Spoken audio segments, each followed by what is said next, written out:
السلام علیکم ورحمۃ اللہ وبرکاتہ۔ وعلیکم السلام ورحمۃ اللہ وبرکاتہ۔ الحمد للہ وکفى وسلام علی عباده الذین اصطفى، اما بعد فقد قال اللہ تبارک وتعالی فی کلامہ القدیم، اعوذ باللہ من الشیطان الرجیم، بسم اللہ الرحمن الرحیم۔ وَإِذْ قَالَ مُوسَى لِقَوْمِهِ يَا قَوْمِ إِنَّكُمْ ظَلَمْتُمْ أَنفُسَكُمْ بِاتِّخَاذِكُمُ الْعِجْلَ فَتُوبُوا إِلَى بَارِئِكُمْ فَاقْتُلُوا أَنفُسَكُمْ ذَلِكُمْ خَيْرٌ لَكُمْ عِنْدَ بَارِئِكُمْ فَتَابَ عَلَيْكُمْ إِنَّهُ هُوَ التَّوَّابُ الرَّحِيمُ۔ صدق اللہ العظیم۔ معزز حاضرین اکرام و سامعین عظام، باب العلم انواریہ ایجوکیشنل سوسائٹی کے تحت چلنے والا ادارہ جامعہ انواریہ کے زیر اہتمام تفسیر مظہری کی ریکارڈنگ سلسلے وار جاری ہے۔ آئیے اسی سلسلے کو آگے بڑھاتے ہوئے آج سورہ بقرہ آیت نمبر 54 سے تلاوت، ترجمہ اور تفسیر ملاحظہ فرمائیں گے۔ گزشتہ ریکارڈنگ میں ہم نے اس آیت کریمہ کا ترجمہ اور تلاوت سماعت فرمایا تھا۔ آج پھر اس آیت کریمہ کے ترجمے کو شامل کرتے ہوئے آگے بڑھیں گے۔ بسم اللہ الرحمن الرحیم۔ وَإِذْ قَالَ مُوسَى لِقَوْمِهِ يَا قَوْمِ إِنَّكُمْ ظَلَمْتُمْ أَنفُسَكُمْ بِاتِّخَاذِكُمُ الْعِجْلَ فَتُوبُوا إِلَى بَارِئِكُمْ فَاقْتُلُوا أَنفُسَكُمْ ذَلِكُمْ خَيْرٌ لَكُمْ عِنْدَ بَارِئِكُمْ فَتَابَ عَلَيْكُمْ إِنَّهُ هُوَ التَّوَّابُ الرَّحِيمُ۔ اور یاد کرو جب کہا موسیٰ علیہ السلام نے اپنی قوم سے، اے میری قوم، بے شک تم نے ظلم ڈھایا اپنے آپ پر بچھڑے کو خدا بنا کر، بس چاہیے کہ توبہ کرو اپنے خالق کے حضور، سو قتل کرو اپنوں کو جنہوں نے شرک کیا، یہ بہتر ہے تمہارے لیے تمہارے خالق کے نزدیک۔ پھر حق تعالیٰ نے تمہاری توبہ قبول کر لی، بے شک وہی بہت توبہ قبول کرنے والا، ہمیشہ رحم فرمانے والا ہے۔ یہ آیت کریمہ کا ترجمہ ہوا۔ آئیے اس کا مفہومی ترجمہ سماعت فرما کر تفسیر کی طرف توجہ کریں گے۔ وَإِذْ قَالَ مُوسَى لِقَوْمِهِ، اور جب فرمایا موسیٰ علیہ السلام نے اپنی قوم سے، یا قومی، اے میری قوم، اِنَّكُمْ ظَلَمْتُمْ أَنفُسَكُمْ بِاتِّخَاذِكُمُ الْعِجْلَ، بے شک تم نے ظلم کیا اپنے نفسوں پر، اپنے آپ پر بچڑے کو معبود بنا کر۔ فَتُوبُوا إِلَى بَارِئِكُمْ، تو تم توبہ کرو اپنے رب کی بارگاہ میں۔ فَاقْتُلُوا أَنفُسَكُمْ، اور تمہاری توبہ یہ ہے کہ تم اپنے آپ کو قتل کرو۔ ذَلِكُمْ خَيْرٌ لَكُمْ عِنْدَ بَارِئِكُمْ، یہ کرنا تمہارا، توبہ کے لیے ایک دوسرے کو قتل کرنا، یہ تمہارے رب کے نزدیک بہتر ہے۔ اس سے تمہارے گناہوں کا کفارہ ہوگا، جو تم نے شرک کیا اس کی معافی ہوگی، اس سے خلاصی ہوگی۔ فتاب علیکم، تم نے ایسا کیا تو اللہ تبارک و تعالی تمہاری توبہ قبول فرمائے گا۔ اللہ تعالیٰ نے تمہاری توبہ قبول کیا۔ انہ هو التواب الرحیم، بے شک وہی توبہ قبول کرنے والا اور خوب رحم فرمانے والا ہے۔ آئیے اس آیت کریمہ کی تفسیر سماعت فرمائیں گے۔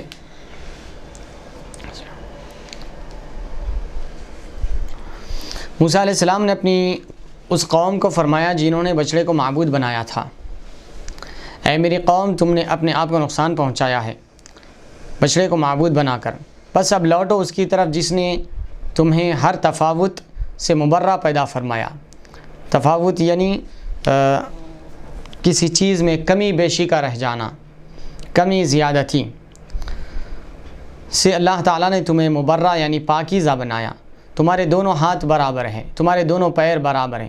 اگر ایک ہاتھ چھوٹا اور بڑا ہو جائے یا ایک پیر چھوٹا بڑا ہو جائے تو تمہارے کو چلنے میں مشکل اور دشواری ہوگی، اور تمہاری شکل و صورت برابر بنایا۔ الغرض تم کو اللہ تعالیٰ نے ہر تفاوت سے مبرہ پیدا فرمایا، یہ اس کا احسان ہے، اس کی طرف لوٹو۔ اور پھر صورت اور حیت میں ایک دوسرے سے ممتاز فرمایا، ہر ایک کو برابر برابر فرمایا، لیکن ہر ایک کی شکل اور صورت ہر ایک کی ہیئت مختلف بنایا، الگ الگ بنایا، کوئی کسی سے ملتا جھلتا نہیں ہے، کوئی بھی ایک دوسرے کی طرح نہیں ہے، بلکہ ہر چہرہ الگ الگ، ہر ایک انسان کو الگ الگ پیدا فرمایا۔ اللہ اکبر، کتنی رب ذوالجلال کی قدرت ہے۔ لاکھوں کروڑوں اربوں انسان ہیں، لیکن اس میں کوئی ایک دوسرے کے جیسا نہیں ہے، ہر انسان الگ، ہر ایک کا چہرہ الگ، ہر ایک کی ہیئت الگ۔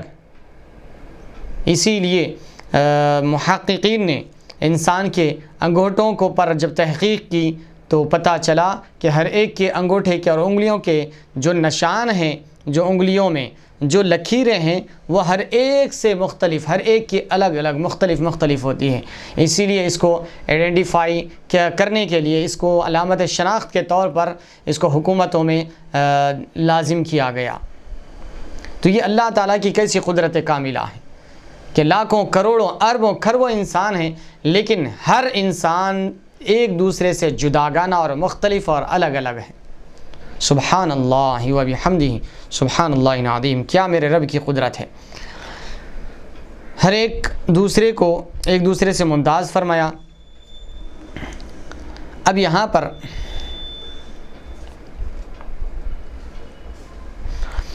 صاحب تفسیر مظہری فرما رہے ہیں، با را حمزہ کا مادہ کسی چیز کو دوسری چیز سے بالکل جدا کر دینے کے لیے استعمال ہوتا ہے، خواہ کسی تنگی سے نکالنے کے طریقے پر ہو، جیسے مریض نے مرض سے اور مقروض نے قرض سے نجات حاصل کی، یا انشاء کے طور پر ہو، جیسے کہ برأ اللہ آدم من الطین، اللہ تعالیٰ نے آدم علیہ السلام کو مٹی سے پیدا فرمایا۔ یعنی فتوبوا الی باریئکم جو فرمایا، برآ کی تحقیق فرما رہے ہیں باری کی، کہ یہ لفظ اصل میں کیا ہے، برآ سے ماخوذ ہے، با را حمزہ اس سے ماخوذ ہے، جس کے معنی ایک دوسرے کو جدا کرنا، ممتاز کرنا، ایک چیز کو کسی دوسری چیز سے بالکل جدا کرنے کے لیے استعمال ہوتا ہے برآ۔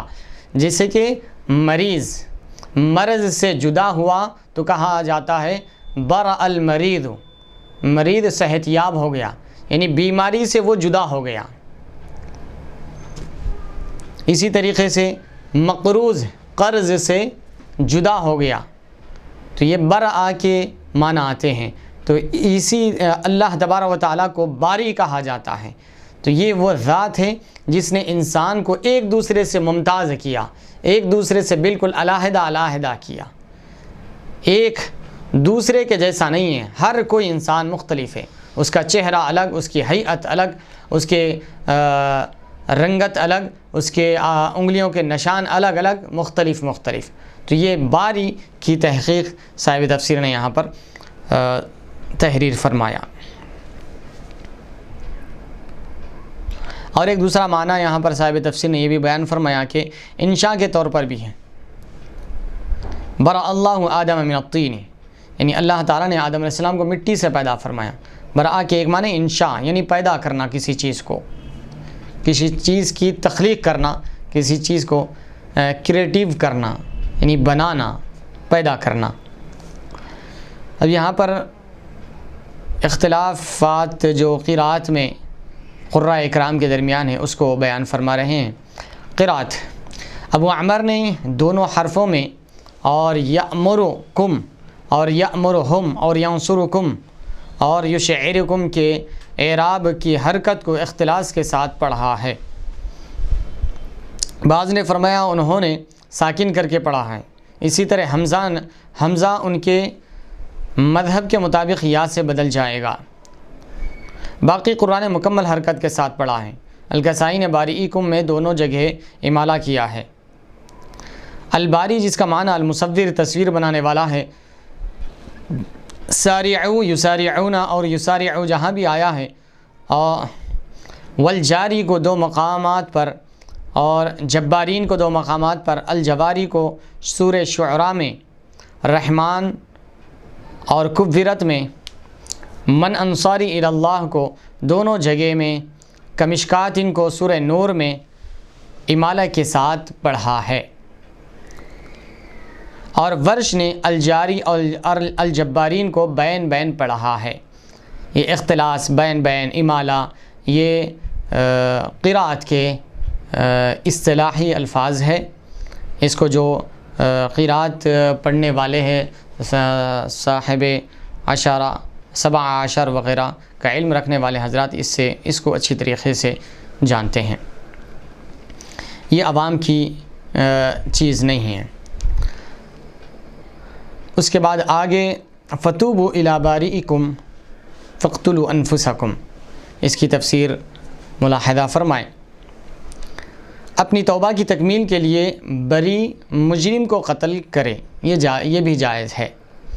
بری یعنی جو اس گناہ میں ملوث نہیں تھا، جو اس گناہ سے دور تھا، وہ بری ہے، وہ محفوظ ہے، وہ اپنے آپ کو قتل کرنے سے بری ہے، آزاد ہے۔ اور جو مجرم ہے، یعنی بچڑے کو اپنا بچڑے کی عبادت کیا، اس کی پرستش میں شامل رہا، وہ مجرم ہے۔ تو اس سے توبہ کی تکمیل کے لیے بری مجرم کو قتل کرے، یہ بھی جائز ہے۔ جیسے کہ اللہ تعالیٰ نے یہاں پر حکم دیا کہ فتوبوں کی تفسیر کے لیے ہو، یعنی اپنے نفسوں کو قتل کرو، یہی تمہاری توبہ ہے۔ تمہاری توبہ یہی ہے کہ تم اپنے آپ کو قتل کرو، اور اپنے آپ کو تو قتل نہیں کر سکتا، اس لیے جو تم میں کا بری ہے، جو اس گناہ میں ملوث نہیں ہے، وہ جو گناہ میں ملوث ہے اس مجرم کو بری قتل کرے گا۔ یہ کام تمہارے لیے شرک سے طہارت اور حیات ابدی اور فرحت سرمدی کا ذریعہ ہے۔ یعنی یہ تمہارا آپس میں قتل کرنا، جو شرک کیے ہیں ان کو قتل کرنا، یہ تمہارے لیے توبہ ہے، تمہارے لیے شرک سے پاکی کا ذریعہ ہے، اور ہمیشہ ہمیشہ کی زندگی اور ہمیشہ کی خوشیوں کا ذریعہ اور سبب ہے۔ تم یہ نہ سمجھو کہ ہم قتل کر دیے جا رہے ہیں، یہ قتل کرنا تمہارے شرک جیسے بڑے گناہ سے معافی کے لیے ہے، اور تمہاری ابدی زندگی کے لیے خوشی اور فرحت کا سامان ہے۔ جب موسیٰ علیہ السلام نے ان کو قتل کا حکم دیا تو انہوں نے کہا ہم اللہ کے امر پر صبر کریں گے۔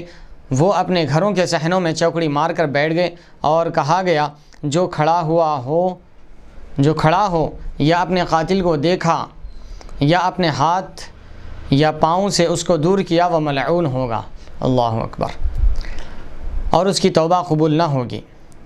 یعنی جب اللہ کا حکم ہوا کہ تم اپنے آپ کو قتل کرو، توبہ تمہاری یہی ہے، تو جو مجرم تھے انہوں نے جب موسیٰ علیہ السلام نے یہ اللہ کا فرمان سنایا تو وہ کہنے لگے کہ ہم اللہ کے امر پر، اللہ کے حکم پر صبر کریں گے، اور ہم اس کو قبول کرتے ہیں، کیونکہ ہم سے جرم ہوا، ہم سے گناہ ہوا، ہم اس کو اللہ کے حکم کو قبول کرتے ہیں۔ اور وہ اپنے گھروں میں صحنوں میں چوکڑی مار کر بیٹھ گئے،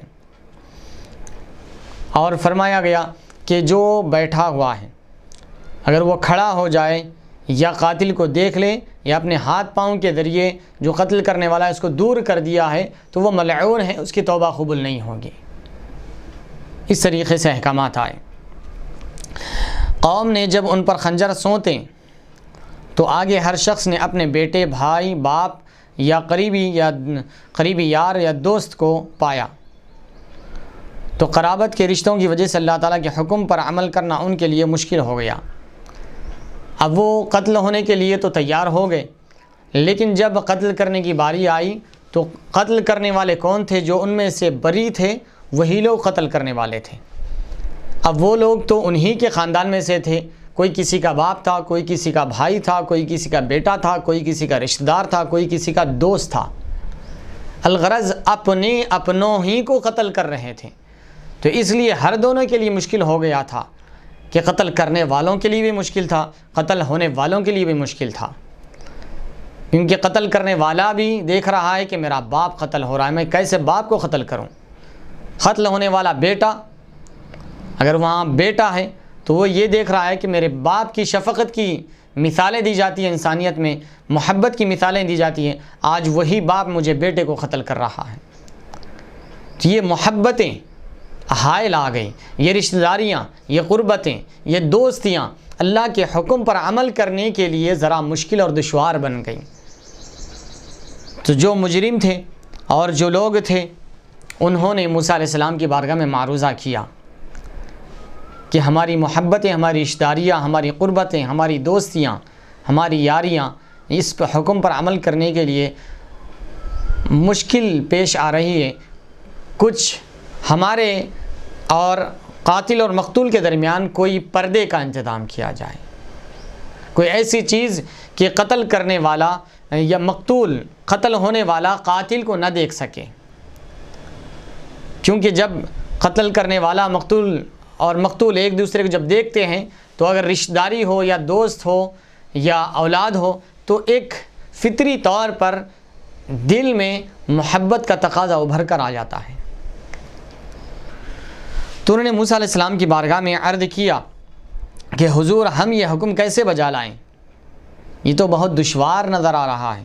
تو اللہ تعالیٰ نے زمین سے اٹھنے والے غبار سے کوہر کا پردہ بنا دیا، یعنی جو غبار جو اٹھتا ہے زمین سے، اس غبار کے کوہر جو صبح کے وقت میں سرما میں بہت زیادہ کوہر جمع ہو جاتا ہے، ذرا شہر سے باہر نکلے تو نظر آئے گا کہ ایک دم دھواں جیسا نظر آتا ہے، جس سے زیادہ دور کا آپ کو نظر نہیں آتا، اور زیادہ کوہر ہو جائے تو دہلی کا کوہر بہت اس طریقے سے ادر ممالک میں بھی ایسا ہوتا ہے کہ اس کوہر کی وجہ سے جو سرما میں جو ایک شبنم کے طور پر ایک بہت ہی جمع ہو جاتا ہے، جس کی وجہ سے گاڑیاں چلاتے وقت بھی مشکل اور دشواریوں کا سامنا کرنا پڑتا ہے۔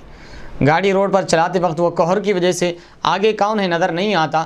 ایسا کئی دفعہ ہوا ہے، دہلی میں بھی ہوا ہے اور دوسرے ممالک میں بھی ہوا ہے کہ ان نہ دکھنے کی وجہ سے کئی گاڑیوں کی ایک دوسرے سے ٹکر ہو گئی۔ تو یہ کوہر جو ہے اللہ تعالیٰ نے اس کوہر کو پردہ بنا دیا، اب نظر نہیں آنے لگا، اب قتل کرنا شروع کر دیا، کیونکہ اب چہرہ سامنے نہیں تھا، اب زیادہ مشکل نہیں تھی، کوہر کا پردہ بنا دیا۔ یا دوسری تفسیر کے مطابق اللہ تعالیٰ نے سیاہ بادل بھیج دیا ان کے اوپر۔ دن میں روشنی ہوتی ہے، سورج نکلتا ہے، بادل چھٹ جاتے ہیں، لیکن بعض دفعے کبھی کبھار اگر بادل سورج کو چھپا دے تو دن کے اوقات میں بھی شام کا منظر نظر آنے لگتا ہے، بالکل ٹھنڈا، تاریک، اندھیرا جیسا نظر آنے لگتا ہے۔ تو اللہ تعالیٰ نے ان کی اس دعا کو قبول کرتے ہوئے سیاہ بادل کو بھیج دیا، اب بالکل اندھیرا سا چھا گیا تھا، اب چہرے نظر نہیں آ رہے تھے۔ اب اس کے بعد حکم الہی کی تعمیل شروع ہو گئی، اب انہیں اپنے رشتہ دار دکھائی نہیں دیتے تھے، انہوں نے قتل کرنا شروع کر دیا، حتیٰ کہ شام تک یہ سلسلہ جاری رہا، شام تک سلسلہ جاری رہا اور قتل کرتے رہے۔ جب بہت زیادہ قتل ہو گئے تو موسیٰ علیہ السلام اور ہارون علیہ السلام نے دعا مانگی اللہ کی بارگاہ میں، تضرع و زاری کی اور عرض کی، اے ہمارے رب، اے پروردگار، بنو اسرائیل ہلاک ہو گئے۔ تو بادل جیسے ہی موسیٰ علیہ السلام اور ہارون علیہ السلام نے اللہ کی بارگاہ میں دعا کی تو فوراً بادل ہٹ گیا بادل، اور اللہ تعالیٰ نے قتل سے رکنے کا حکم دیا، اب روک دو قتل کرنا، اب جتنے ہو گئے باقی کے روک دو، اب قتل سے رکنے کا حکم فرما دیا۔ اس وقت تک ہزاروں آدمی قتل ہو چکے تھے، اللہ اکبر، 100-200 نہیں، ہزاروں کی تعداد میں لوگ قتل ہو چکے تھے۔ اب ہزاروں کی تعداد کتنی تھی، اس بارے میں مولا کائنات علی مرتضیٰ رضی اللہ تعالیٰ عنہ سے مروی ہے کہ مقتولین کی تعداد 70,000 تھی، اللہ اکبر، 70,000 سے زائد لوگ بنی اسرائیل کے قتل کر دیے گئے، اس بچڑے کو معبود بنانے کی وجہ سے، ان کی توبہ کی قبولیت کے لیے ان کو اپنے آپ کو قتل کرنے کا حکم تھا، تو 70,000 لوگ اس میں قتل کر دیے گئے تھے۔ اللہ اکبر۔ موسیٰ علیہ السلام پر یہ صورتحال انتہائی شاق گزری، یعنی میری قوم کے، میری امت کے اتنے لوگ قتل کر دیے گئے، موسیٰ علیہ السلام کو بہت گراں گزرا، بہت تکلیف ہوئی آپ کو۔ یہ انبیاء کی اپنی امت سے کیسی محبت ہوتی ہے۔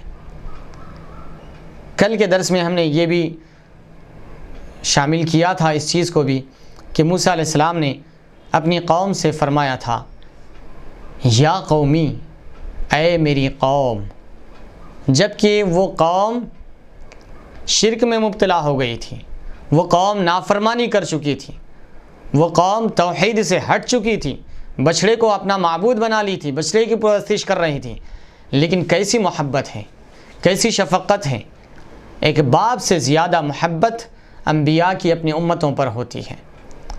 تو وہاں پر بھی فرمایا کہ اے میری قوم، تم نے اپنے نفسوں پر ظلم کیا، اللہ کی عبادت کو چھوڑ کر بچڑے کو اپنا معبود بنا کر تم نے اپنی نفسوں پر ظلم کیا میری قوم۔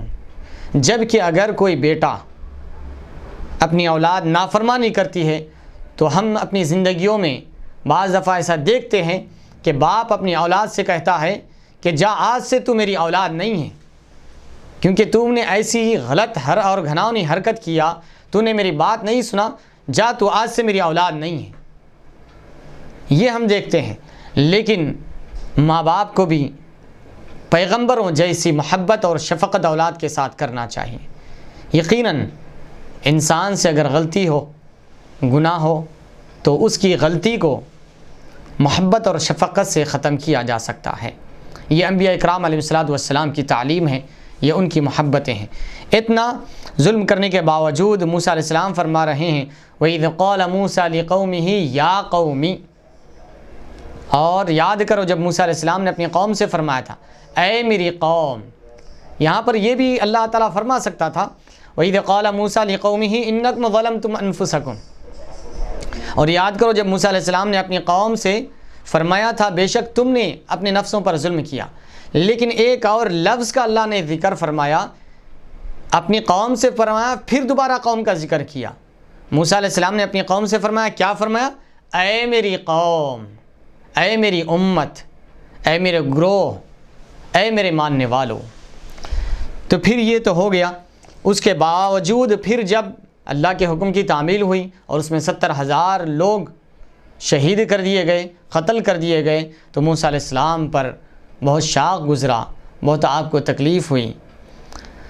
تو اللہ تعالیٰ نے موسیٰ علیہ السلام کی طرف وحی نازل فرمائی، اے موسیٰ کلیم، کیا تجھے یہ پسند نہیں کہ میں قاتل اور مقتول دونوں کو جنت عطا کروں گا؟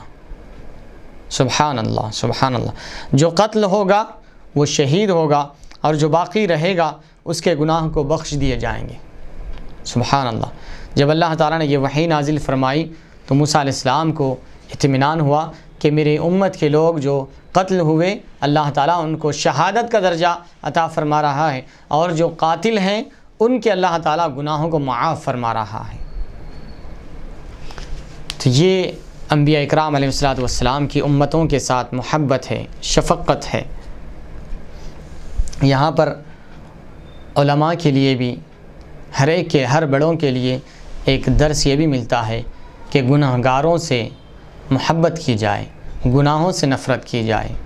گنہگار سے نفرت کرنا یہ اسلام نہیں سکھاتا، کیونکہ قرآن اور حدیث سے یہ ثابت ہے کہ کائنات میں شرک سے بڑا کوئی گناہ نہیں ہے۔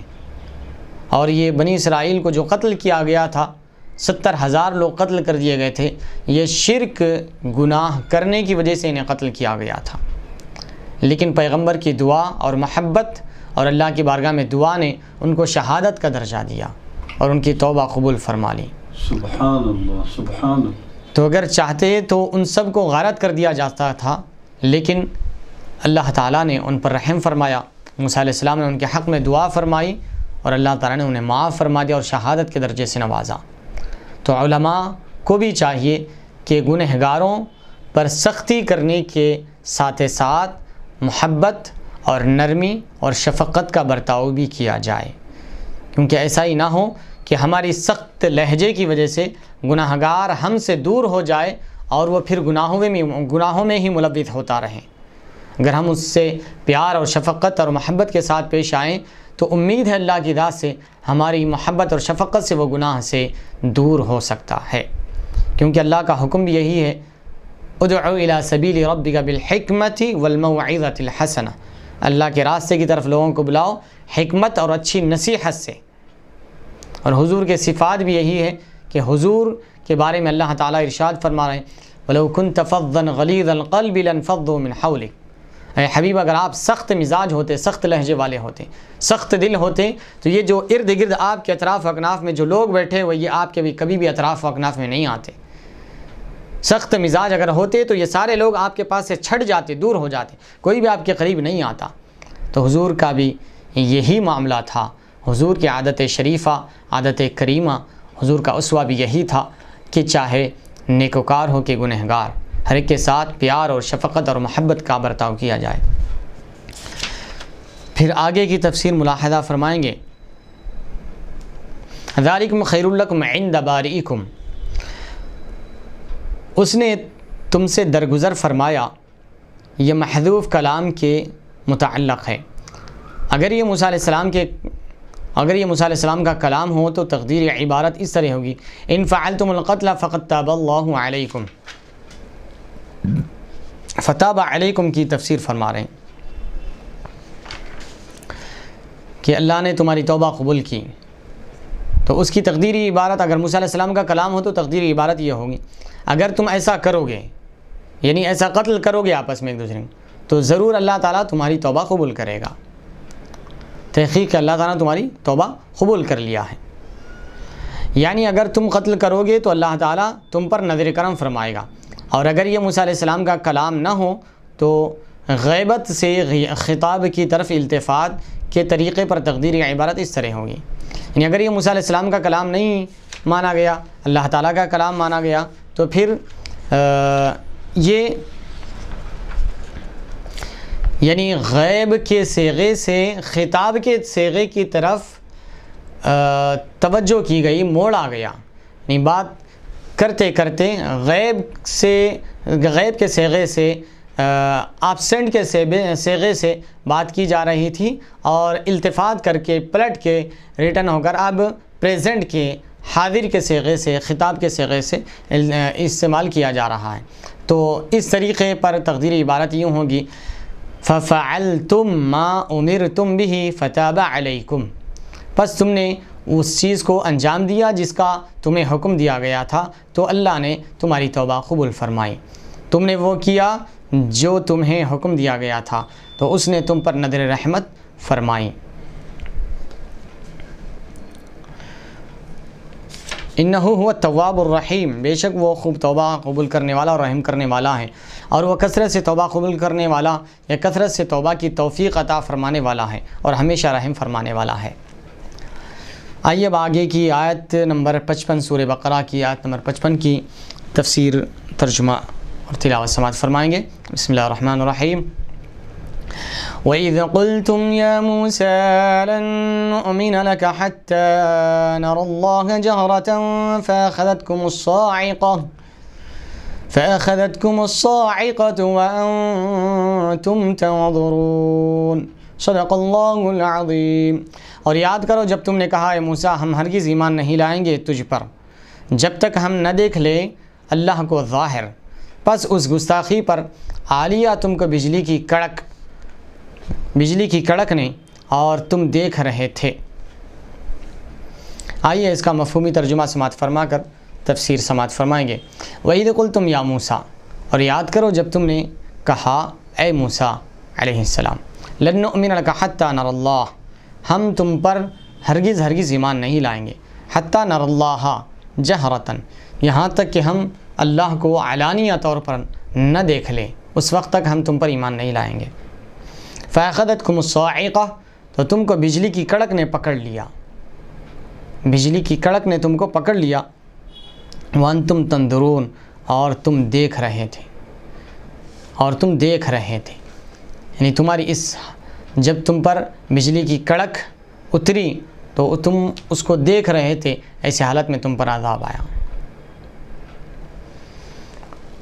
ابھی اس آیت کریمہ کی تفسیر سماعت فرمائیں گے۔ جب اللہ تعالیٰ نے موسیٰ علیہ السلام کو حکم دیا کہ بنی اسرائیل کے چند لوگ لے آؤ جو بچڑے کی عبادت کرنے پر میری بارگاہ میں معاذرت کرے، اللہ تعالیٰ نے حکم دیا جب بنی اسرائیل کے لوگوں نے بچڑے کی عبادت کی تو فرمایا کہ کچھ لوگوں کو میری بارگاہ میں لے کر آؤ تاکہ وہ لوگ میری بارگاہ میں اس گناہ سے معاذرت کریں، یعنی معافی چاہیں اس گناہ کی، مغفرت طلب کرے اس گناہ سے۔ تو موسیٰ علیہ السلام نے ان میں سے 70 آدمیوں کا انتخاب فرمایا۔ آپ نے انہیں فرمایا روزہ رکھو، غسل کرو اور پاک کپڑے پہنو۔ انہوں نے جب تیاری کر لی تو آپ طور سینا کی طرف انہیں لے کر چل پڑے۔ انہوں نے حضرت موسیٰ علیہ السلام سے کہا، ہمارے لیے اللہ تعالیٰ سے یہ عرض کرو کہ ہم بھی اپنے رب تعالیٰ کے کلام کو سن سکیں۔ جب موسیٰ علیہ السلام پہاڑ کے قریب پہنچے تو بادل ستون کی شکل میں آیا اور اس نے پورے پہاڑ کو گھیر لیا۔ موسیٰ علیہ السلام اس بادل میں داخل ہو گئے اور وہ بھی داخل ہوئے، اور انہیں داخل ہونے کے وقت فرمایا سجدہ کرتے ہوئے گر جاؤ۔ جب موسیٰ علیہ السلام سے اللہ تعالیٰ نے کلام شروع فرمایا تو ان کے چہرے پر ایک نور چھا گیا، حتیٰ کہ کوئی شخص آپ کو دیکھ نہیں سکتا تھا، یعنی موسیٰ علیہ السلام کو آپ کے چہرے پر ایک نور چھا گیا جس کی وجہ سے کوئی دیکھ نہیں سکتا۔ ان اصحاب موسیٰ کے سامنے پردہ تھا، مگر وہ سن رہے تھے کہ وہ کلام کر رہے ہیں۔ اللہ تعالیٰ انہیں کچھ اوامر دے رہے ہیں اور کچھ چیزوں سے منع کر رہا ہے، اور اللہ تعالیٰ نے ان کو یہ بھی سنایا کہ میں اللہ ہوں، میرے سوا کوئی معبود نہیں ہے، میں نے تمہیں مصر کی زمین سے سخت قبضے کے باوجود نجات دلائی ہے، بس تم میری عبادت کرو، کسی دوسرے کی عبادت نہ کرو۔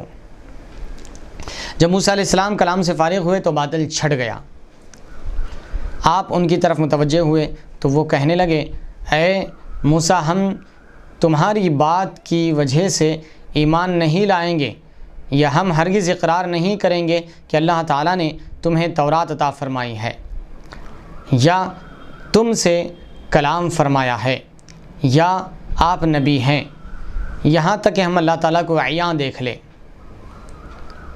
اب یہاں پر وہ لوگ اڑ گئے، ڈٹ گئے وہ لوگ کہ موسیٰ علیہ السلام جب ان کو صاف ستھرے کپڑے پہنا کر غسل اور کپڑے وغیرہ پہن کر تیار کر کے جب طور سینا پر لے گئے، اور اللہ تعالیٰ سے جو موسیٰ علیہ السلام نے کلام فرمایا وہ سن رہے تھے، وہ سارا کلام سنے اور اللہ کے اوامر و نواہی کے بارے میں سنے، اور اللہ تعالیٰ کا جو ارشاد تھا میں اللہ ہوں، میرے سوا کسی کی عبادت نہ کرو، یہ ساری چیزیں سنیں۔ جب موسیٰ علیہ السلام کلام سے فارغ ہوئے تو بادل چھٹ گیا، اور جب بادل چھٹ گیا تو موسیٰ علیہ السلام اپنے قوم کے جو 70 لوگوں کو لائے تھے ان لوگوں کی طرف متوجہ ہوئے، تو وہ کہنے لگے کہ اے موسیٰ علیہ السلام، ہم آپ پر ایمان نہیں لائیں گے، جو اللہ تعالیٰ نے جو تورات دیا ہم اس کو کیسے مانیں گے کہ اللہ نے ہی دیا ہے، یہ ہم اقرار نہیں کریں گے، یا یہ کلام کی تصدیق نہیں کریں گے، یا آپ کے نبی ہونے کا اقرار نہیں کریں گے، یا ہم یہاں تک کہ جب تک ہم اللہ کو علانیہ طور پر، کھلا طور پر، ظاہر طور پر، واضح طور پر ہم جب تک اللہ کو نہیں دیکھ لیتے ہم اس وقت تک ایمان نہیں لائیں گے۔ آپ پر ایمان نہیں لائیں گے، تورات پر ایمان نہیں لائیں گے، اور جو کلام فرمایا گیا اس پر ایمان نہیں لائیں گے۔ اللہ اکبر! یہ کتنی بڑی بد نصیبی ہے یہ قوم کی، اتنی ساری چیزیں اپنی نظروں سے دیکھ رہے ہیں لیکن اس کے باوجود پھر انہوں نے ایک اور مطالبہ کر دیا۔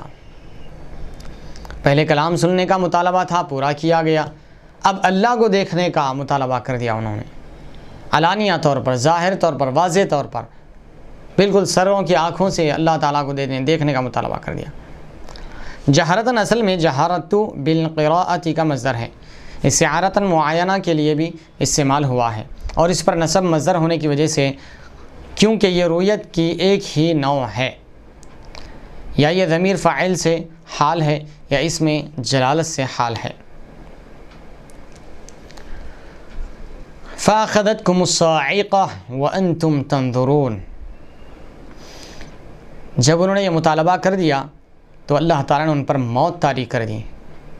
فَأَخَذَتْكُمُ الصَّاعِقَةُ، بجلی کی کڑک نے ان کو آ کر پکڑ لیا، اپنی گرفت میں لے لیا، یعنی ان کو ہلاک کر دیا گیا، یعنی تم پر موت طاری ہو گئی۔ بعض علماء نے فرمایا یہ ایک آگ تھی جو آسمان سے نازل ہوئی اور ان تمام کو جلا کر راکھ کر دیا۔ اللہ اکبر! جب انہوں نے یہ مطالبہ کیا تو اللہ تعالیٰ نے، ایک تو قول یہ ہے کہ ان پر موت طاری ہو گئی، بجلی کی کڑک نے انہیں آ پکڑ لیا، یعنی ان پر موت طاری ہو گئی، اور ایک قول جو علماء کا ہے یہاں پر تفسیری اقوال میں، وہ یہ فرما رہے ہیں کہ آسمان سے اللہ تعالیٰ نے ایک آگ نازل فرمایا، وہ آگ وہ 70 لوگوں کو، سارے لوگوں کو کھا گئی، وہ سارے لوگوں کو جلا کر راکھ کر دی، جنہوں نے ایسا مطالبہ کیا تھا کہ ہم اللہ تعالیٰ کو ظاہر طور پر، علانیہ طور پر دیکھنا چاہتے ہیں، اس وقت تک ہم ایمان نہیں لائیں گے، اس وقت تک ہم تورات کی تصدیق نہیں کریں گے، اس وقت تک آپ کے نبی ہونے کی تصدیق نہیں کریں گے، اقرار نہیں کریں گے۔ تو اللہ تعالیٰ نے ان پر اس طریقے کا عذاب نازل فرمایا۔ وَأَنْتُمْ تَنْظُرُونَ، اس حال میں تم پر عذاب آیا کہ تم آپس میں ایک دوسرے کو دیکھ رہے تھے، یعنی تم ایک دوسرے کو دیکھ رہے تھے کہ انہیں مصیبت پہنچ رہی ہے یا اس کا اثر ظاہر ہو رہا ہے۔ جب وہ ہلاک ہو گئے تو موسیٰ علیہ السلام نے تضرع و زاری شروع کر دی۔ یہ موسیٰ علیہ السلام کی محبت ہی تھی اپنی قوم، اپنی امت سے۔ وہاں پر بھی 70,000 ہلاک ہو گئے تھے، دعا فرمائی اور ان کو شہادت کا درجہ عطا فرمایا، اور قتل کرنے والوں کے گناہوں کو معاف کرنا اللہ کی بارگاہ سے منظور فرمایا۔ مزید قتل ہونا ہوگا۔ ہاں، یہ پھر مزید قتل ہوئے کیونکہ پیچھے گزر چکا ہے۔ نہ وہ پھر یہ دوبارہ نافرمانی کرے، اس کے عوض میں یہ حکم نازل ہوا نا جی، جب جو شہید یعنی ایک دوسرے کو جو قتل کیے جا رہے تھے، جی تو ایک جماعت دوسری جماعت کا قتل کر رہی ہے، یہ قتل کرنا ہی تمہارے لیے توبہ ہے۔ بالکل، جو قتل کر رہا ہے اس کے گناہوں کا کفارہ، اس کے گناہوں کی معافی ہے، بالکل، اور جو قتل ہو رہا ہے وہ شہید ہے، بالکل، تو یہی تو ان کی توبہ تھی۔ تو کیا یہ ہے مفتی صاحب اس کے اندر کہ ایک تو حضرت موسیٰ علیہ السلام، ہارون علیہ السلام نے جو اللہ تعالیٰ سے دعا کی اور جو ہے دعا فرمائی، تو اللہ تعالیٰ اس کی وہ دعا کی برکت سے آپ کی دعا قبول ہوئی۔ مزید جو شہید ہونے کا سلسلہ تھا اس جرم میں تو وہ رک گیا، اور پھر ان کو شہادت کا مقام مرتبہ ملا، اور جو بچ گئے یعنی جن کو قتل کرنے کا حکم دیا گیا تھا ان لوگوں کے گناہ معاف کر دیے گئے۔ تو رکنے کا مزید سلسلہ بھی تو تھما نا اس میں۔ بالکل، لیکن یہ ایک اور دوسری بات ہے یہ، جی کیونکہ دوسری آیت کریمہ شروع ہو گئی، جی شاید آپ توجہ نہیں فرمائے۔ الغرض میں مختصر 1 منٹ کے اندر بلکہ چند سیکنڈوں میں آپ کو یہ چیز ذکر کر دے کے آگے بڑھ جاؤں، کیونکہ مسئلہ ہمارا تسلسل کے ساتھ چل رہا تھا، آپ نے پچھلے کا مسئلہ جوڑ دیا ہے، تو اس کو اس کے ساتھ میں ملا کر بتا دوں آپ کو۔ وہ تو بات مکمل ہو چکی تھی کہ بچھڑے کی عبادت کرنے کی وجہ سے ان کو آپس میں قتل کرنے کا حکم ہوا، اور 70,000 لوگ قتل کر دیے گئے، ان کو شہادت کا درجہ ملا موسیٰ علیہ السلام اور ہارون علیہ السلام کی دعاؤں سے، اور جو قاتل تھے ان کے گناہ معاف کر دیے گئے۔ اب یہ سلسلہ یہ ختم ہونے کے بعد اللہ تعالیٰ نے موسیٰ علیہ السلام سے فرمایا کہ اللہ کی بارگاہ میں معذرت کے لیے، معافی کے لیے، بخشش کے لیے اللہ کی بارگاہ میں کچھ لوگوں کو لے کر آؤ، اور وہ لوگ آ کر اللہ کی بارگاہ میں مغفرت طلب کریں، معذرت خواہی کریں، مغفرت طلب کریں۔ تو موسیٰ علیہ السلام ساری قوم میں سے 70 لوگوں کا انتخاب فرمایا، وہ 70 لوگوں کو کوہ طور پر لے کر گئے، اور وہاں پر جا کر موسیٰ علیہ السلام نے انہیں کچھ ہدایت دی کہ یہاں سے سجدہ ریز ہو جاؤ، اور وہاں پر انہوں نے مطالبہ کیا کہ آپ ہمیں لے تو جا رہے ہیں لیکن ہم بھی اللہ کا کلام سننا چاہتے ہیں، آپ اللہ سے کلام کر رہے ہیں تو ہم بھی سنتے ہیں، جبکہ کسی اور کو سنانے کا حکم اجازت نہیں تھی، لیکن اللہ تعالیٰ نے موسیٰ علیہ السلام کی دعا قبول فرمائی، اور ان کا مطالبہ بھی پورا ہوا کہ ٹھیک ہے، ان کو بھی سنائی دی آواز۔ جب ایک بادل آ گیا، ایک ستون کی طرح جو پہاڑ کو پورا چھا گیا، گھیر لیا، اس بادل میں حضرت موسیٰ علیہ السلام داخل ہوئے اور اللہ تعالیٰ سے کلام شروع ہو گیا۔ کلام شروع ہونے سے پہلے موسیٰ علیہ السلام کے چہرہ پر ایک نور چھا گیا، جس کی وجہ سے آپ کا چہرہ مبارک نہیں دکھ رہا تھا۔ یہ سارا منظر آپ کے قوم کے 70 لوگ دیکھ رہے تھے، اور اللہ تعالیٰ سے جو ہم کلام ہو رہے تھے وہ ساری چیزیں سن رہے تھے۔ اس کے بعد جب کلام مکمل ہوا، کلام اوپر ذکر ہو چکا ہے، اوامر نواہی کا حکم دیا گیا، اوامر کا حکم دیا گیا، نواہی سے منع کیا گیا، الغرض یہ ساری چیزیں ہو گئی۔ اس کے بعد کلام سے فارغ ہوئے تو موسیٰ علیہ السلام ان 70 لوگوں کی طرف متوجہ ہوئے۔ تو یہ 70 لوگ کہنے لگے کہ اے موسیٰ علیہ السلام، ہم آپ کی بات کا اقرار نہیں کرتے، ہم آپ کی نبوت کو تسلیم نہیں کرتے، یہ اللہ کا کلام ہے تورات، ہم اس کو نہیں مانتے۔ موسیٰ علیہ السلام نے فرمایا وہ کیوں؟ تو انہوں نے ایک اور مطالبہ رکھ دیا کہ ہم اللہ تعالیٰ کو علانیہ دیکھنا چاہتے ہیں، ہم اللہ تعالیٰ کو سر کی آنکھوں سے دیکھنا چاہتے ہیں، ہم اللہ تعالیٰ کو بظاہر طور پر دیکھنا چاہتے ہیں۔ تو اللہ تعالیٰ نے یہ 70 لوگوں پر بھی پھر عذاب نازل فرمایا، پھر اللہ تعالیٰ نے بجلی کی کڑک کے ذریعے ان پر نازل فرمائی، جس کی وجہ سے یہ 70 لوگ بھی پھر مر گئے۔ ان 70 لوگوں پر بھی موت طاری ہو گئی۔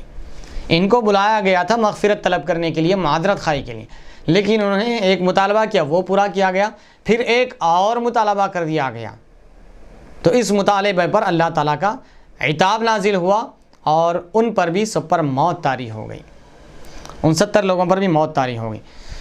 تو وہ بجلی کی کڑک تھی۔ ایک دوسری تفسیر کے مطابق اللہ تعالیٰ نے آسمان سے آگ نازل فرمائی جو وہ 70 کے 70 لوگوں سارے لوگوں کو جلا کر راکھ کر دیا۔ تو موسیٰ علیہ السلام پر یہ بھی بڑا شاق اور گراں گزرا، یقیناً یہ نافرمان تھے، آپ کی ہی قوم کے لوگ تھے، تو موسیٰ علیہ السلام پر یہ بھی بہت گراں گزرا، گراں یعنی شاق گزرا، آپ کو تکلیف ہوئی آپ کو۔ تو یعنی تم ایک دوسرے کو دیکھ رہے تھے کہ انہیں مصیبت پہنچ رہی ہے یا اس کا اثر ظاہر ہوا ہے۔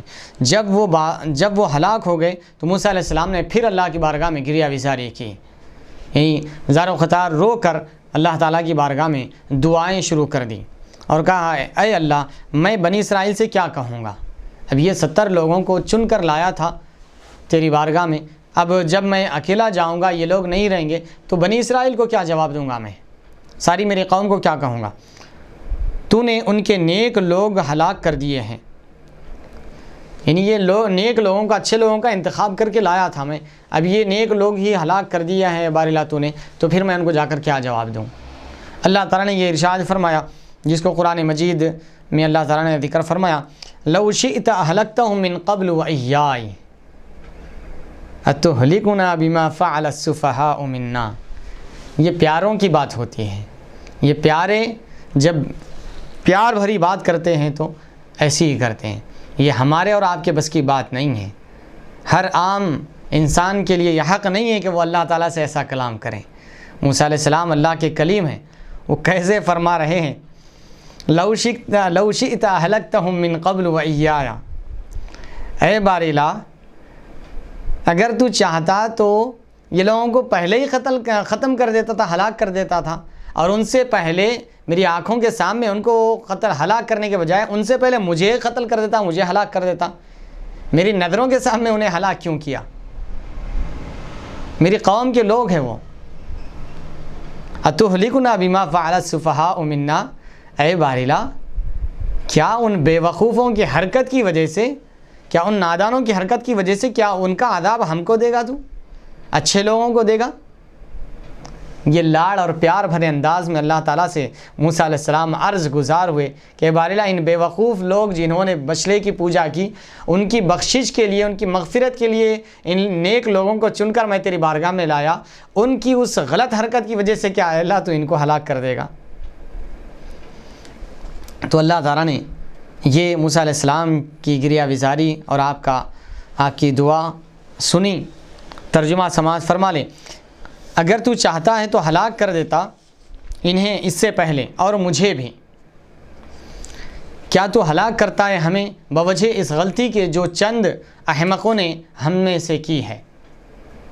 حضرت موسیٰ علیہ السلام اللہ تعالیٰ کی بارگاہ میں دعا مانگتے رہے، یہاں تک کہ اللہ تعالیٰ نے انہیں ایک دن اور ایک رات مرا پڑا رہنے کے بعد یکے بعد دیگرے زندہ فرما دیا۔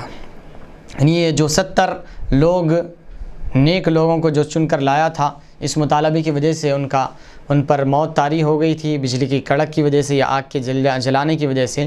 ایک دن ایک رات کے بعد موسیٰ علیہ السلام کی دعاؤں سے اللہ تعالیٰ نے ان کو پھر دوبارہ زندہ کر دیا، دوبارہ اٹھا دیا۔ اب وہ کس حال میں اٹھے؟ ایک دوسرے کو دیکھ رہے تھے، کیسا زندہ ہو رہے ہیں، اسی کی طرف اشارہ فرماتے ہوئے فرمایا ثم بعثناکم من بعد موتکم لعلکم تشکرون، کہ پھر ہم نے تم کو دوبارہ اٹھایا تمہارے مرنے کے بعد، تمہاری موت کے بعد ہم نے پھر دوبارہ زندہ کیا تم کو، لعلکم تشکرون، تاکہ تم شکر گزار بنو۔ سبحان اللہ سبحان اللہ، گرچہ کہ تمہاری موت ہو چکی تھی لیکن پھر اللہ تعالیٰ نے تمہیں دوبارہ زندہ کیا۔ یہ اللہ تعالیٰ کا کرم ہوا تم پر تاکہ تم شکر گزار بندے بنو۔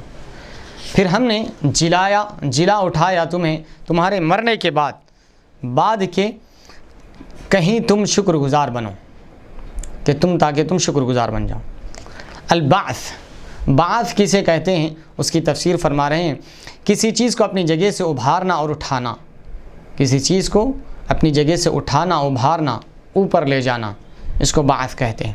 حضرت قتادہ رضی اللہ عنہ نے فرمایا اللہ تعالیٰ نے انہیں زندہ فرمایا تاکہ وہ اپنی بقیہ عمریں اور رزق پورا کریں، اور اگر وہ اپنی عمریں پورا کر کے مرتے تو قیامت تک کبھی زندہ نہ ہوتے۔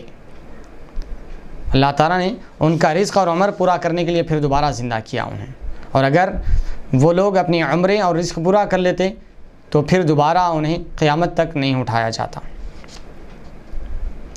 لعلکم تشکرون، تاکہ تم شکر گزار بنو، تاکہ تم دوبارہ زندہ کیے جانے کی نعمت پر شکر ادا کرو اور اس نعمت کا شکریہ ادا کرو جس کا تم نے انکار کیا ہے، کیونکہ اب تم نے صاعقہ کے ذریعے اللہ کا عذاب دیکھ لیا ہے۔ تمہاری بیجا مطالبات کی وجہ سے جو تم پر موت طاری کر دی گئی تھی، تم نے اپنی آنکھوں سے اس عذاب کو دیکھ لیا ہے۔ اب تم اپنے کیے پر ندامت کا اظہار کرو اور آگے کی زندگی شکر گزاری کے ساتھ گزارو۔ وہ نعمت ایمان تھی جس پر پہلے وہ تھے، پھر انہوں نے لن نؤمن لک حتی نری اللہ جہرۃ کہہ کر اس نعمت کا انکار کیا تھا۔ تو نعمت کیا تھی؟ وہ ایمان تھی، کیونکہ وہ صاحب ایمان تھے، ان کو چن کر موسیٰ علیہ السلام نے لایا تھا۔ پھر اس کے بعد ان کے سامنے ہم کلام ہوئے، کلام بھی سنا انہوں نے، لیکن جب موسیٰ علیہ السلام فارغ ہوئے تو پھر یہ انکار کرنے لگ گئے۔ لن نؤمن لک، ہم آپ پر ایمان نہیں لائیں گے جب تک کہ اللہ تعالیٰ کو علانیہ طور پر نہیں دیکھ لیتے۔ اب ایمان سے پھر گئے تھے، یہ ایمان سے پھر گئے تھے، تو اب پھر دوبارہ اللہ تعالیٰ نے ان کو زندہ کیا عذاب دینے کے بعد۔ تو اب تم شکر بجا لاؤ، وہ جو نعمت ایمان جو تمہارے پاس تھی، تم نے اس پر ناشکری کی اور وہ نعمت ایمان سے پھر گئے تھے، تو اللہ تعالیٰ نے تم کو عذاب میں مبتلا کیا، پھر اب دوبارہ زندہ کیا، تو اب اس نعمت پر تم شکر بجا لاؤ جو ایمان کی نعمت تھی۔ سبحان اللہ۔ اس ایمان کی نعمت پر پھر دوبارہ شکر بجا لاؤ۔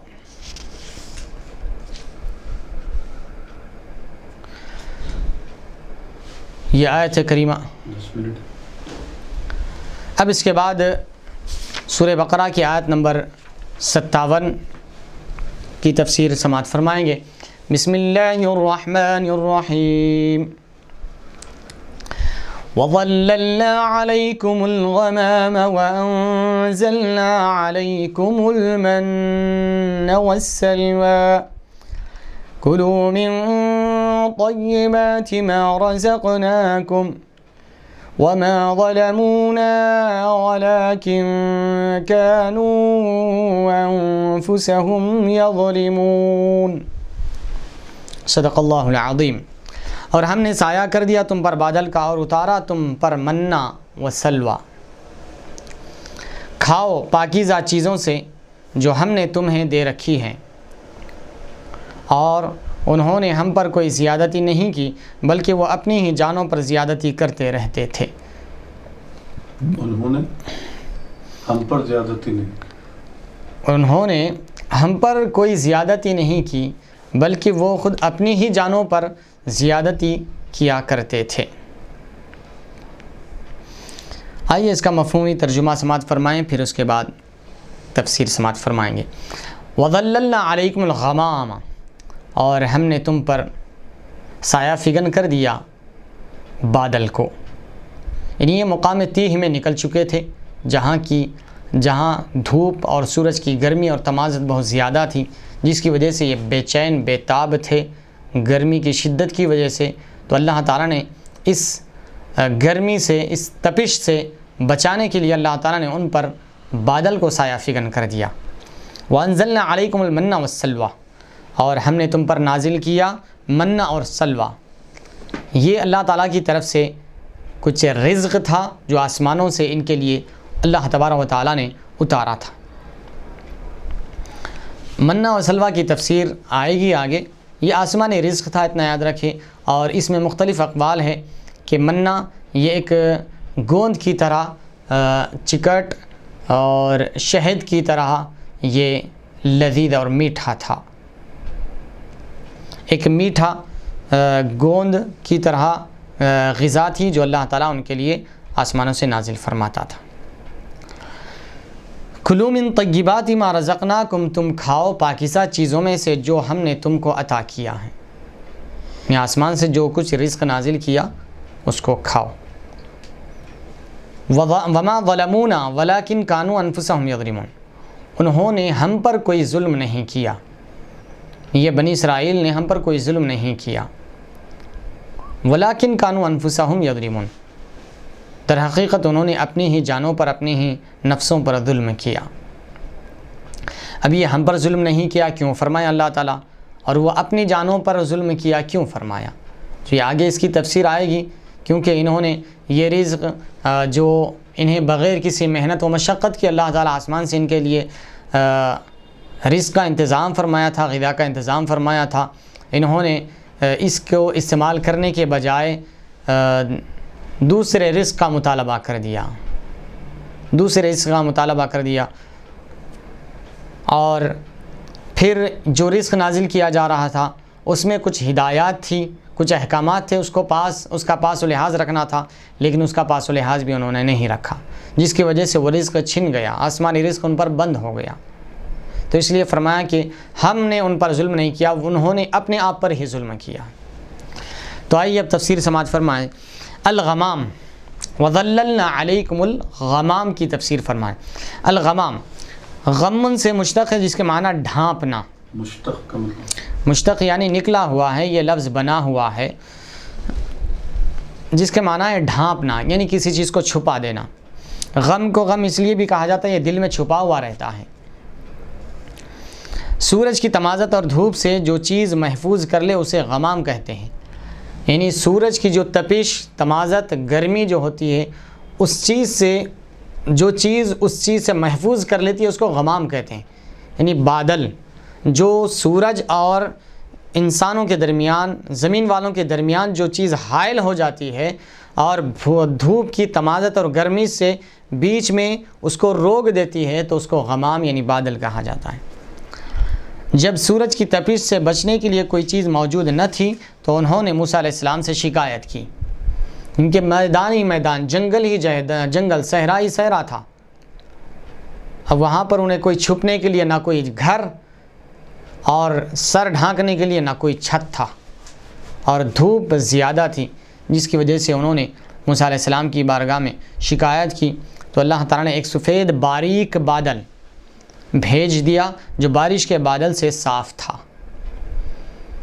عموماً بارش کا بادل جو ہوتا ہے وہ سیاہ ہوتا ہے، کالا ہوتا ہے، لیکن اللہ تعالیٰ نے سفید باریک بادل بھیج دیا جو بارش کے بادل سے صاف تھا، جو بنی اسرائیل پر سایہ کیے رکھتا تھا۔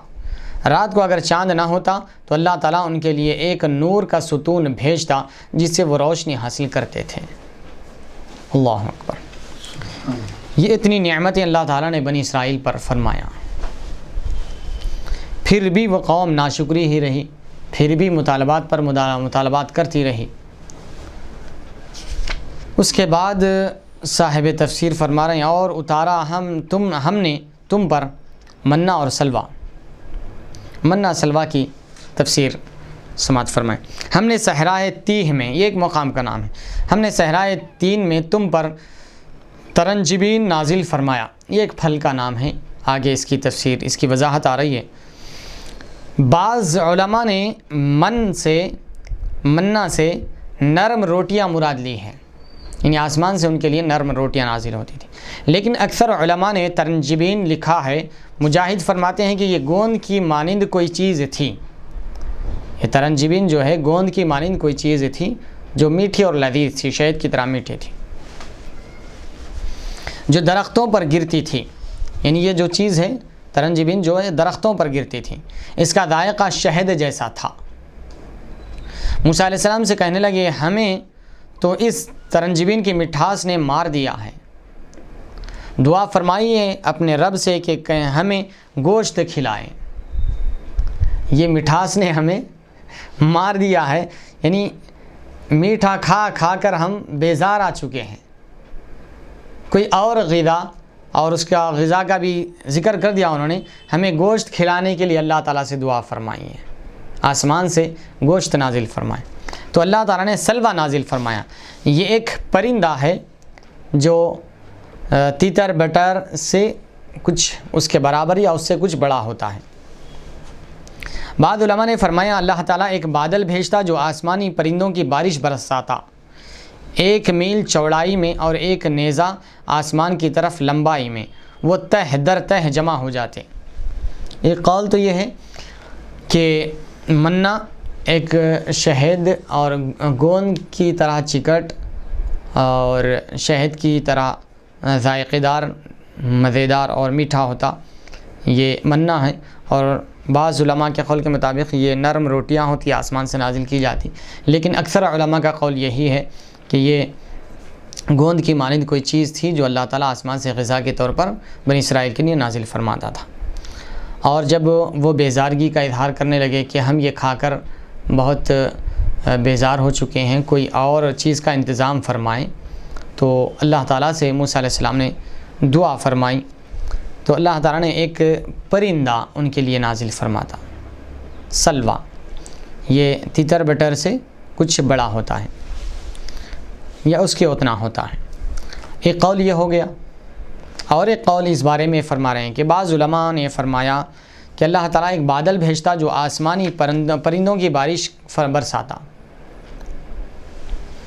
یعنی آسمانی پرندوں کی بارش نہ ہوتی، اور 1 میل چوڑائی میں اور 1 نیزہ آسمان کی طرف لمبائی میں، یعنی تہ در تہ اتنے پرندوں کی بارش ہوتی، اور وہ پرندے جمع ہو جاتے، اور وہ پرندوں کو لے کر یہ استعمال کیا کرتے تھے، کھاتے تھے، اور انہیں حکم تھا کہ یہ ذخیرہ اندوزی نہیں کرنا، روز کا روز ان کے لیے رزق نازل ہوتا تھا، جمع نہیں کرنے کا حکم تھا، جمع کر کے رکھنے کا حکم نہیں تھا۔ منا و سلوا ہر روز صبح کے طلوع ہونے سے سورج کے طلوع ہونے تک اترتا رہتا تھا، یعنی صبح کے طلوع ہونے سے سورج کے طلوع ہونے تک، یعنی صبح صادق سے فجر کا ٹائم جب سے شروع ہوتا ہے اس وقت سے لے کر سورج کے نکلنے تک یہ منا و سلوا آسمان سے اترتا تھا ان کے لیے۔ ہر شخص مختصر وقت، پورا دن نازل نہیں ہوتا تھا، مختصر وقت۔ اب اگر مختصر وقت وہ آج کے پیریڈ کے حساب سے دیکھا جائے تو قریب 1 گھنٹے کے آس پاس ہوتا ہے۔ ہر شخص اپنے 1 دن اور 1 رات کی ضرورت جتنا لے لیتا، جب جمعہ کا دن ہوتا تو 2 دنوں کا لے لیتے، کیونکہ ہفتے کے دن منا و سلوا نہیں اترتا تھا۔ جمعہ کے دن 2 دن کا لے لیتے تھے، اور عام دنوں میں 1 دن کا، دن اور رات کا جتنا کھاتا تھا اتنا لے لیتا تھا، لیکن جب جمعہ کا دن آتا تو 2 دن کا لیتا تھا، کیونکہ ہفتے کے دن یہ منا و سلوا نازل نہیں ہوتا تھا۔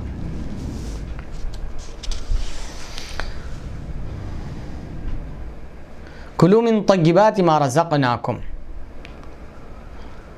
کھاؤ پاکیزہ چیزوں میں سے، یعنی حلال چیزوں میں سے جو کچھ ہم نے تمہیں عطا کیا ہے، دیا ہے، اور ہم نے حکم دیا کہ کھاؤ لذیذ اور حلال چیزوں میں سے جو ہم نے تمہیں عطا کی ہے، اس کو کل کے لیے ذخیرہ نہ کرو، یعنی کل کے لیے جمع کر کے نہ رکھا کرو۔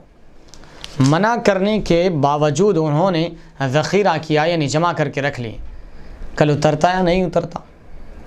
یہ ایک حرص، لالچ بھی ہو سکتی ہے، ایک غیر یقینی کیفیت بھی ہو سکتی ہے کہ کل کے لیے اترے گا یا نہیں اترے گا، یا زیادہ سے زیادہ کھانے کی لالچ۔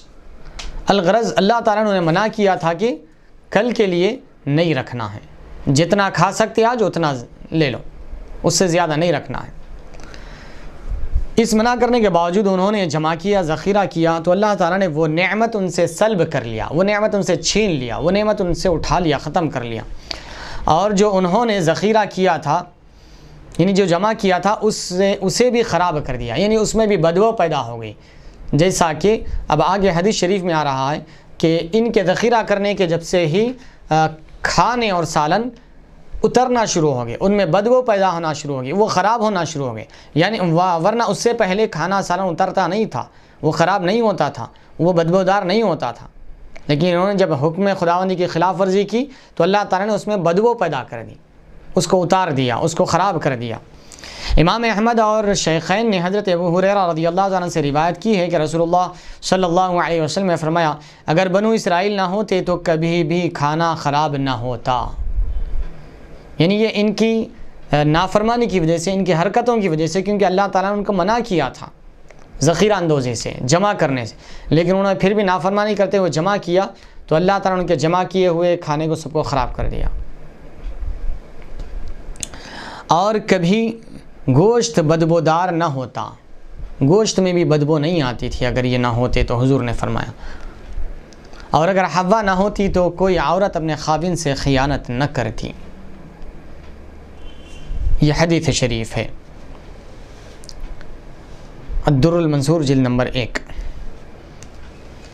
وما ظلمونا ولكن كانوا انفسهم يظلمون کی تفسیر ملاحظہ فرمائیں.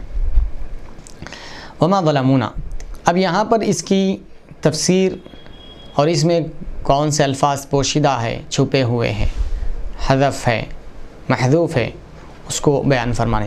اس کلام میں اختصار ہے. اختصار یعنی اس کلام، بعض کلام کے حصوں کو چھپا دیا گیا. یہ کلام کے استعمال کرنے کے طریقے ہیں عربی میں. اس کلام میں اختصار اصل میں یوں ہیں: فظلموا بکفران النعمت وما ظلمونا، انہوں نے ظلم کیا ہماری نعمت کا انکار کر کے. وما ظلمونا، ہم نے ظلم نہیں کیا ان پر، ہماری جو آسمان سے رزق کی جو نعمت نازل ہو رہی تھی اس کا انکار کیا انہوں نے. یعنی اس کو ذخیرہ نہ کرنا تھا ذخیرہ کر دیا، جمع نہ کرنا تھا جمع کر دیا، چاہے منہ و سلویٰ. یعنی انہوں نے نعمت کی ناشکری کر کے ظلم کیا اور انہوں نے ہم پر ظلم نہیں کیا. لیکن یعنی یہ ان کے ظلم کی وجہ سے ہمارا کوئی نقصان نہیں ہوا، ان کی آسمانی نعمت چھن گئی. جو آسمان سے بلا مشقت بلا محنت کے ان کو حاصل ہو رہا تھا جو رزق، وہ اللہ تعالیٰ نے ان سے چھین لیا، وہ اللہ تعالیٰ نے ان پر ختم کر دیا. لیکن انہوں نے میرے عذاب کو قبول کر کے اور اس رزق کا سلسلہ ختم کر کے جو دنیا میں بغیر کسی محنت و مشقت کے ملتا تھا اور جس کا آخرت میں بھی ان سے کوئی حساب نہیں لیا جانے والا تھا، یہ اس وجہ سے انہوں نے اپنے خود پر ظلم کر لیا. ہم نے ان پر کوئی ظلم نہیں کیا اور انہوں نے ہم پر بھی کوئی ظلم نہیں کیا، بلکہ وہ اپنے آپ پر ظلم کیا کہ اس نعمت کی ناشکری کر کے اور جو بلا محنت و مشقت جو رزق حاصل کو ہو رہا تھا اس رزق سے محروم ہو گئے نافرمانی کر کے، اور اس رزق کے کھانے کے بعد اس کا کوئی حساب و کتاب بھی نہیں ہونا تھا، اس کا کوئی حساب و کتاب بھی نہیں ہونے والا تھا، اس سے بھی محروم ہو گئے. اب جو بھی کھاتے ہیں اس کا حساب و کتاب ہوگا، پائی پائی کا، رتی رتی کا حساب و کتاب ہوگا. جو کھا رہے ہیں، جو بچا رہے ہیں، جو پھینک رہے ہیں کی بات آ گئی ہے تو مختصر الفاظ میں اتنا ذہن میں رکھ لیں کہ کھانا پھینکنے سے حضور پاک صلی اللہ علیہ وسلم نے منع فرمایا ہے، رزق پھینکنے سے منع فرمایا. اور ہمارے شادی خانوں میں، ہمارے دعوتوں میں کتنا رزق پھینکا جا رہا ہے. اللہ کی پناہ کہ اب یہ بیان سے باہر ہے، میں اس کی تفصیل تو نہیں کہوں گا. یہ ہر فرد، ہر انسان جانتا ہے کہ آدھا کھاتا ہے اور آدھا دسترخوان پر پھینکتا ہے. اللہ اس کو محفوظ رکھے. یہی ناشکری کی وجہ سے اللہ تعالیٰ نے ایسی اللہ تعالیٰ کی رزق کی نعمت کا احترام نہ کرنے کی وجہ سے اللہ تعالیٰ نے ان سے رزق کو چھین لیا. کہیں ایسا نہ ہو کہ ہماری بھی رزق کی ناقدری کی وجہ سے اللہ تعالیٰ ہماری نعمتیں چھین لے. اللہ اکبر. ہم اللہ کی پناہ مانگتے ہیں، اللہ کے رزق کا احترام نہ کرنے سے ہم اللہ کی پناہ مانگتے ہیں. اے بار الہ، ہمیں تیری نعمتوں کا شکر بجا لانے اور تیری نعمتوں کا احترام کرنے کی توفیق عطا فرمائے. وصلی اللہ تعالی وسلم علی خیر خلقی سیدنا محمد وعلی آلہ وصحبہ اجمعین. الحمد للہ رب العالمین.